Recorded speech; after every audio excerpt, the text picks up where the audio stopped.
Chaque jour, il y a plus de 4000 cyberattaques dans le monde. On ne parle pas ici de 4000 tentatives, mais 4000 cyberattaques qui sont tout à fait réussies. La bonne nouvelle, c'est que vous n'avez pas forcément besoin d'un diplôme d'ingénieur pour réussir dans la cybersécurité. 70% des professionnels du secteur sont des personnes qui se sont formées eux-mêmes ou alors qui sont formées par l'intermédiaire des entreprises. Aujourd'hui, on est sur un métier qui a le meilleur rapport entre sécurité de l'emploi, le salaire et les perspectives d'évolution. Imaginez un métier où vous êtes payé pour penser comme un criminel, où les entreprises se battent littéralement pour vous recruter et où chaque jour est différent. Un métier où les débutants sont capables de trouver des emplois en moins de 3 mois et où les experts ont des salaires supérieurs à des salaires parfois des médecins. Ce métier existe et il est en pleine explosion. Je parle ici bien évidemment de l'ingénierie cybersécurité. Dans cette vidéo, je vais vous révéler plusieurs chiffres qui vont vous surprendre. Voici la réalité. Actuellement, il y a à peu près 3,5 millions d'emplois vacants en cybersécurité pour seulement 1 million de personnes qualifiées à peu près. Donc, c'est mathématique.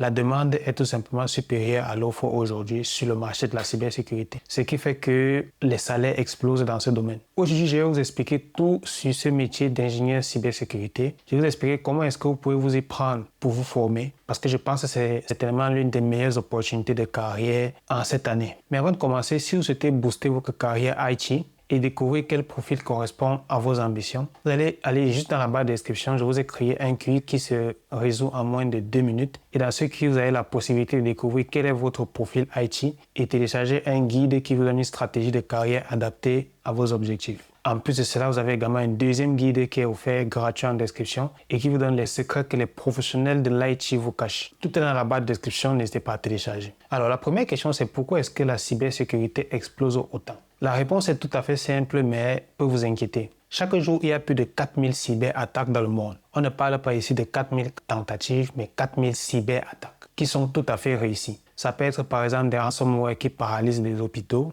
des vols de données de cartes bancaires, de l'espionnage industriel. Les entreprises vivent dans une terreur permanente de subir des cyberattaques. Et avec la venue de l'intelligence artificielle, les attaques deviennent de plus en plus sophistiquées. Aujourd'hui, avec les ChatGPT, Gemini et autres, toute personne lambda est capable de créer un virus à partir de rien. Ce qui fait qu'il y a une explosion des niveaux de menaces. Le résultat est que toutes les entreprises, et je dis bien toutes, ont compris qu'elles ont besoin des experts en cybersécurité. Et ce n'est pas une question de dans 5 ans, dans 3 ans, dans 10 ans, c'est une question de maintenant. Par exemple, dans le secteur de la santé, vous avez des recrutements massifs qui se font parce que les hôpitaux sont particulièrement ciblés aujourd'hui par les cyberattaques. Dans le secteur financier, ils investissent des milliards pour pouvoir garantir la sécurité et l'intégrité des infrastructures qui sont derrière les banques. Aujourd'hui, même dans le secteur industriel, avec les usines, il y a des investissements massifs qui sont effectués en vue d'avoir une certaine conformité et une certaine sécurisation des systèmes industriels. Aujourd'hui, même les petites entreprises ont compris l'intérêt de se former et d'avoir des experts en cybersécurité qui soit sont présents dans l'équipe ou alors qui les conseillent. Par exemple, vous avez des notaires aujourd'hui qui travaillent avec des experts en cybersécurité afin d'éviter de se faire hacker leur compte ou bien de se voir détourner les transactions immobilières. Voici le problème qui se pose. Il n'y a pas assez de personnes formées aujourd'hui en cybersécurité et qui ont des compétences pointues, ce qui fait que les salaires explosent sur le marché par rapport à ceux qui ont de la compétence et surtout beaucoup d'expérience. Aussi, il faut noter que les entreprises sont prêtes à former elles-mêmes les futurs experts du domaine, raison pour laquelle ils sont aussi capables de recruter des jeunes profils avec de l'expérience moindre. Mais ces jeunes profils-là aussi ont la capacité de se vendre très cher sur le marché en raison de la faible disponibilité des profils concurrents. Vous allez avoir plusieurs spécialisations et dans cette vidéo, je vais me concentrer particulièrement sur les 4 spécialisations majeures que vous avez en cybersécurité. Tout d'abord, vous avez le métier d'analyste sécurité qui est encore appelé le métier d'analyste SOC. Alors, ici, c'est le point d'entrée idéal si vous débutez dans la cybersécurité. Votre travail va être de surveiller des écrans 24/24 afin de détecter les vulnérabilités et les activités suspectes.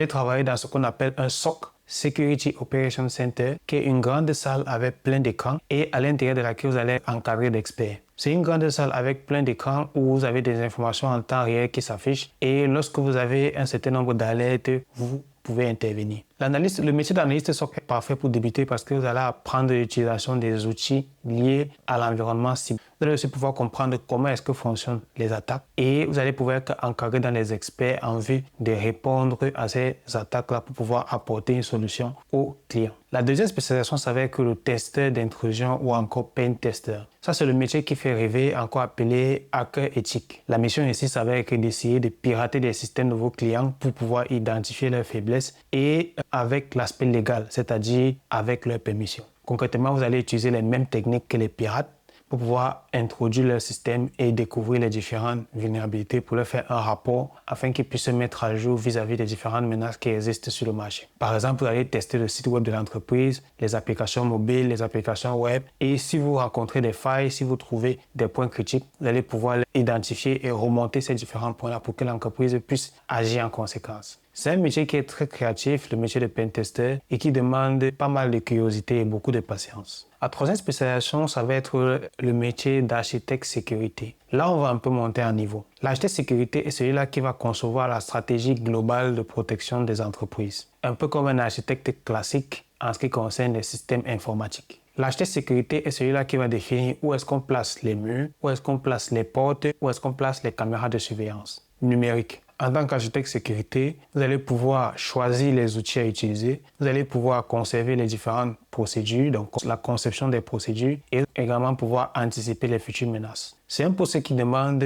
beaucoup d'expertise technique et qui demande aussi assez d'expérience pour pouvoir comprendre l'environnement et pouvoir manager les différentes contraintes liées à l'aspect interne de l'entreprise. C'est un poste qui demande également une vision business. Vous devez pouvoir comprendre les enjeux métiers, vous proposer des solutions qui intègrent et protègent sans paralyser l'activité professionnelle de l'entreprise. La quatrième spécialisation ici va être le contrôle de conformité. Alors, cette spécialisation explose avec l'arrivée des nouvelles réglementations telles que le RGPD, le NIS2, le Cyber-Résilience par exemple. Les entreprises doivent respecter de plus en plus de règles sous peine d'amendes énormes. Donc, votre rôle va être quoi? Votre rôle va être d'assurer que l'entreprise respecte toutes les obligations légales vis-à-vis de cette réglementation-là. Vous avez la possibilité de réaliser des audits, préparer des contrôles, pour former les équipes également aux bonnes pratiques. C'est moins technique que les autres spécialisations, mais ça demande beaucoup de rigueur et de bonnes capacités de communication. Ce sont des aspects qui sont indispensables aujourd'hui dans les domaines comme la banque, la santé et tout autre domaine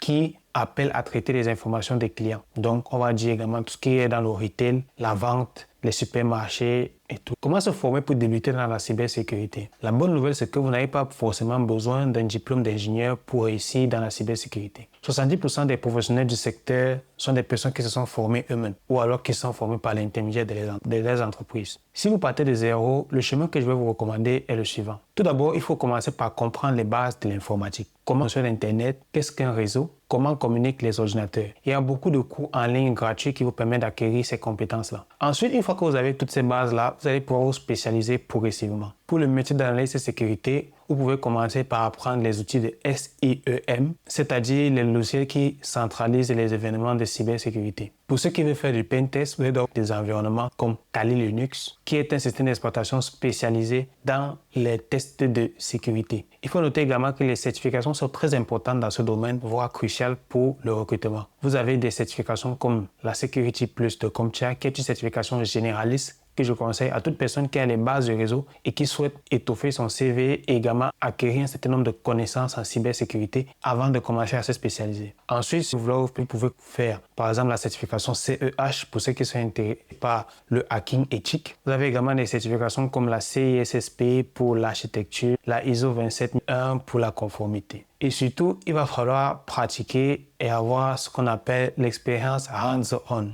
C'est la raison pour laquelle il est important de créer un petit laboratoire chez vous et de pratiquer. Vous avez des plateformes comme Try ou encore Outbox qui vous proposent des petits défis qui sont gratuits et que vous pouvez implémenter dans vos environnements de travail ou alors dans vos environnements personnels sur vos ordinateurs. Il faut garder à l'esprit que les recruteurs adorent voir les personnes qui ont fait des projets concrets, même si c'était un environnement de simulation, parce que c'est important pour eux pour se rassurer eux-mêmes et également rassurer leurs clients. Si vous avez déjà une expérience dans l'IT, dans le réseau informatique, vous partez déjà avec une très forte longueur d'avance dans le domaine de la cybersécurité. En réalité, la cybersécurité va juste être une spécialisation qui va enrichir vos connaissances réseau IT ou alors cloud ou autre domaine IT que vous avez fait. Parlons maintenant du nerf de la guerre, c'est-à-dire les fourchettes salariales dans le domaine de la cybersécurité. Comme vous le savez, moi, j'aime être transparent. On parle également des chiffres, on parle d'argent. C'est important parce qu'au final, tous ces métiers qu'on fait, tout ce travail qu'on fait, c'est pour avoir les meilleures rémunérations possibles vis-à-vis du stress et de la formation que ça demande. Pour un débutant qui n'a pas forcément d'expérience, la fourchette salariale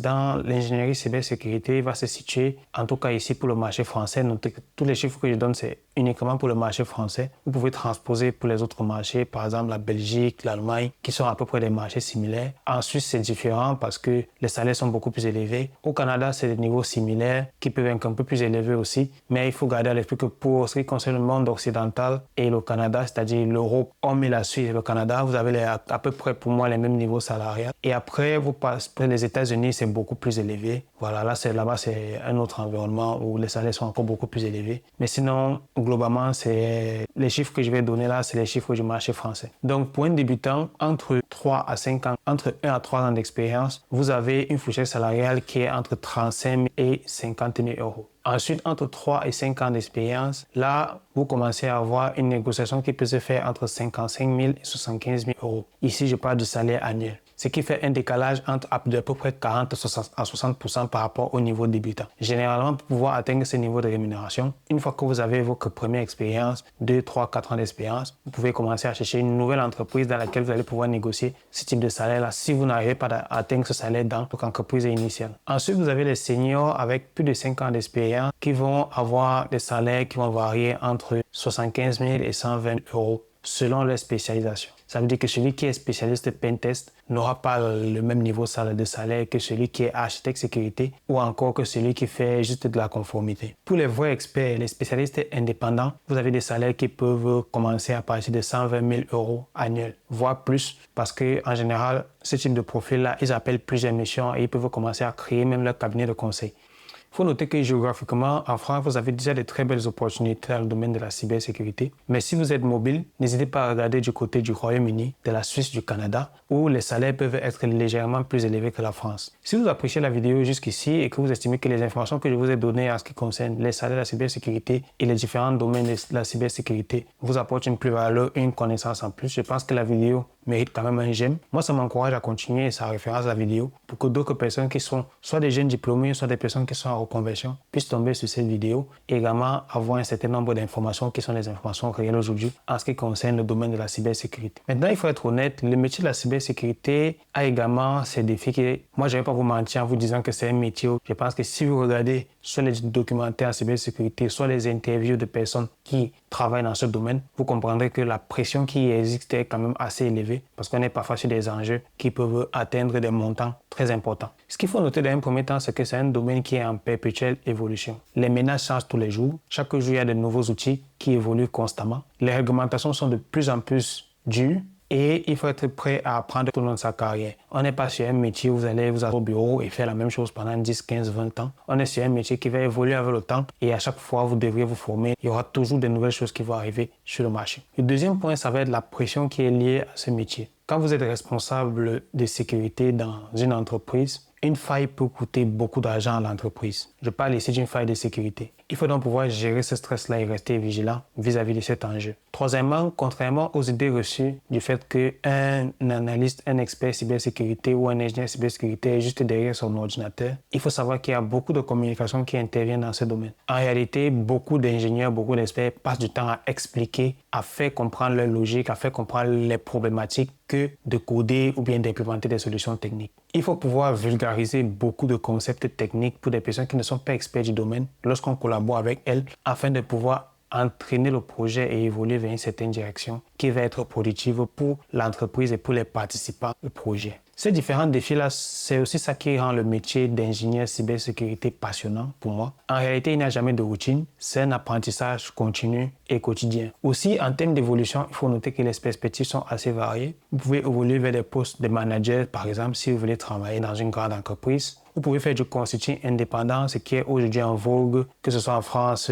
aux États-Unis, Canada et d'autres environnements. Vous pouvez également créer votre entreprise de conseil, votre start-up. Si vous avez des compétences en codage, ou bien si vous détectez une opportunité dans le domaine et qui peut vous rapporter de l'argent, vous pouvez créer un startup avec en place une solution, un logiciel, ou alors tout simplement, on va dire, une réponse à une problématique sur le marché. Voilà, je pense que vous avez maintenant le maximum d'informations en ce qui concerne le domaine d'ingénieur cybersécurité. Nous avons vu pourquoi est-ce que c'est un métier qui est en explosion. On va également détailler les spécialisations qui recrutent le plus et qui explose actuellement. On va également parler de la formation, comment se former et aussi les informations sur les salaires du marché à l'heure actuelle où j'ai fait cette vidéo. Si moi je dois résumer en fait en une phrase, je dirais que aujourd'hui on est sur un métier qui a le meilleur rapport entre sécurité de l'emploi, le salaire et les perspectives d'évolution. Si vous vous demandez si vous êtes fait pour la cybersécurité, n'hésitez pas à répondre au quiz qui est dans la barre de description. Et si vous voulez connaître les secrets que les professionnels de l'IT ne vous disent pas forcément, j'ai créé un guide qui est également disponible en description et qui vous donnera pas mal d'informations qui ne sont pas forcément à votre portée aujourd'hui. En commentaire, n'hésitez pas à me dire quelle est la spécialisation cybersécurité qui vous attire le plus. Est-ce que c'est être analyste cybersécurité? Est-ce que c'est faire du pentest? Est-ce que c'est faire de la conformité? Si cette vidéo vous a donné envie de vous lancer dans la cybersécurité ou alors vous apporter un plus en ce qui concerne les informations que vous avez à la cybersécurité, je pense qu'elle mérite votre abonnement. C'est juste en dessous. Cliquez sur le bouton s'abonner. Comme ça, les prochaines vidéos, vous serez alertés. Vous me laissez quand même également un j'aime. Moi, ça m'encourage à faire du contenu et ça permet le référencement.